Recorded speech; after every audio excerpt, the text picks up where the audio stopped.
కొందరు జంతు ప్రేమికులు మూగజీవాల పట్ల సానుకూలంగా ఉంటూ, వాటిని ఎవరైనా కొట్టిన లేదా చంపినా తీవ్రంగా స్పందించి, అది క్రూరమైన చర్య అని ఖండిస్తూ మీడియాలో ప్రకటన ఇస్తారు.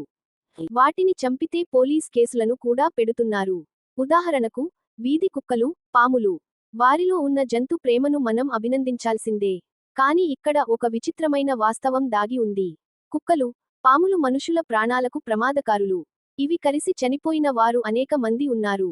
కానీ, మేకలు, కోళ్లు జనాలకు ఎలాంటి హాని చేయని సాధు జంతువులు, పక్షులు. వీటిని ప్రతిరోజు లక్షల సంఖ్యలో చంపి జనాలు తింటూ ఉంటారు.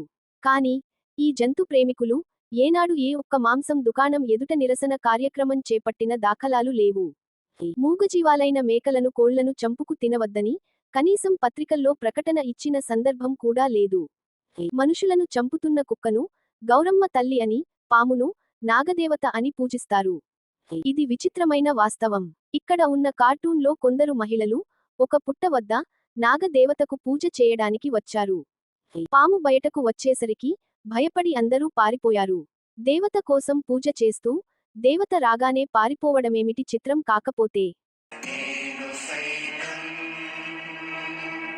మిత్రులారా, దయచేసి సబ్స్క్రైబ్, లైక్, షేర్ చేయండి.